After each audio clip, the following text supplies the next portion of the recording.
Hey, it's James Mulvaney here, and today we are at HideOut Youth Zone right here in Gorton in Manchester. We've been working with these guys for the past few months and we're ready to install their brand new podcasting studio. But before we do that, I wanted to show you around quickly because this is an absolutely incredible venue for young people. It's not open yet, but we're about to open, and I think the guys are really excited to welcome young people to the centre. So I thought before we do that, we'll just have a quick nosy around.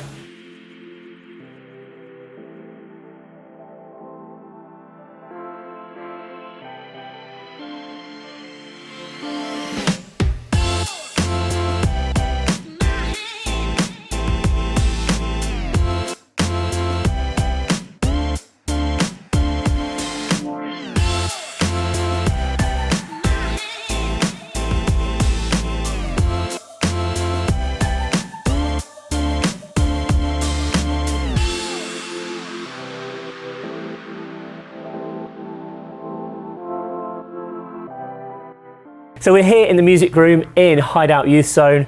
This is the podcasting studio, so come in, let's check it out. So as you can see, we've got enough here for 4 people to sit around, plus also someone else or a producer. Now, one thing that we've already done here is installed this sound insulation. As you can see, if I clap, there's not too much echo in this room. This is because we've got these sound paneling on the walls, and also because we've got a sort of tiled ceiling which will help reduce any reverberation. So the first thing you should do with any space before you turn it into a podcasting studio is think about how you're going to treat it acoustically.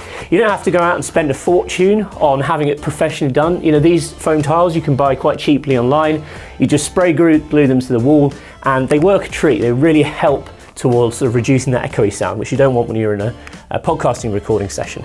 As you can see here, we've got a table set up. This is great because we have nice cable management systems, so we can hide all of our microphone wires and everything nicely too. So without further ado, let's get some equipment in. I'll talk you through the equipment we've selected and why we've chosen it, and we'll plug everything together and they'll get our podcasting studio ready to rock and roll. So first things first, this is going to be the brain of our studio. Any good podcasting studio needs a solid, reliable computer to record on. Our preference is Mac because you can run various different bits of software, so you can record using Logic Pro, you can record using Adobe Audition, or if you're on a lower budget and you don't want to spend on software, you can even record for Audacity, which is totally free. But having a reliable computer that you know is not going to crash and it's not going to go off in the middle of recording is very important. So we've got a brand new 27-inch iMac to record our sessions on. Okay, so next up, this is really important. The Presonus Studio 192 is our go-to audio interface. What we like so much about this is it has so many different inputs. So traditionally you might buy an audio interface which has got like 1 or 2 inputs, like a Scarlett 202, which is great if you're recording at home and you just want a couple of microphones connected. However, this bad boy, has got 8 microphone inputs, so you can have up to 8 XLR microphones simultaneously connected. It's great if you're a music producer because you can attach speakers and instruments and all kinds of things to it. It's really the hub of the studio. And this is just like a giant sound card. So this will effectively allow us to connect lots of devices to our iMac here. Okay, so next up, headphone amplifier. This is really important because you want to connect multiple pairs of headphones, and people quite often think, well, I'll just buy like a headphone splitter. The problem with that is the audio signal is not loud enough, so you really need a headphone amp to give the loudness to each pair of headphones. And the cool thing about this is you can connect up to, I think, 12 pairs of headphones. So there's 6 individual strips with an input on the back and also an input on the front. So you can connect plenty of pairs of headphones here. What we're going to do with these 2 devices is rack mount them, and I'll show you that under the desk. So we've mounted our Presonus and headphone amp underneath the table.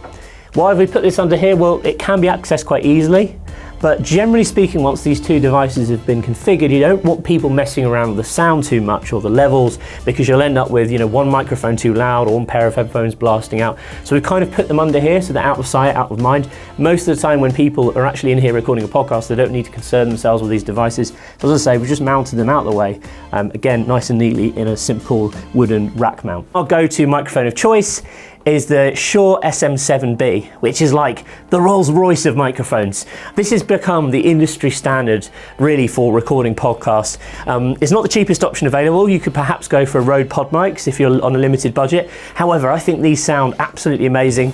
We have them in our podcast studio. We wanted to get the best we could for HideOut, so we've got 4 of these Shure SM7Bs going into our studio. Along with that, we've got 4 pairs of Sennheiser headphones. These are really good quality headphones. Again, they're over-ear headphones, so it kind of reduces the sort of ambient noise and everything, and it will just give everyone a great experience when they're recording the podcasts. Finally, the last piece of equipment to go into the studio is 4 microphone arms. We've gone for these KLM microphone arms because we think they look great, and they're just the right size for the space that we've got. So we've got 4 of these to install, and these simply will clamp down to the desk.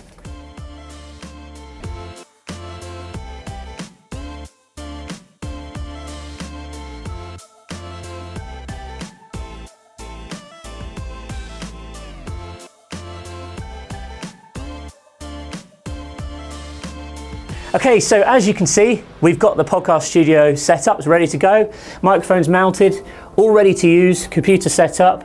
All we need now is some young people to come in and start recording podcasts.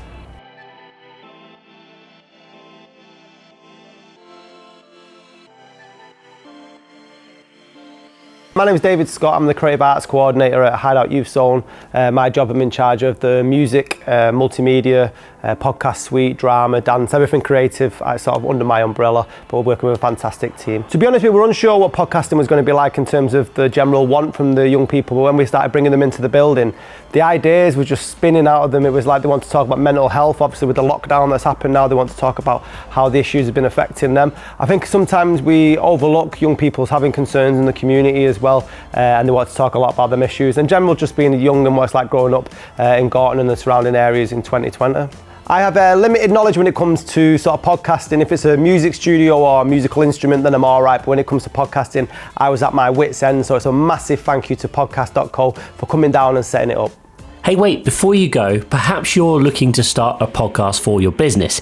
Did you know that most businesses make the same exact mistakes?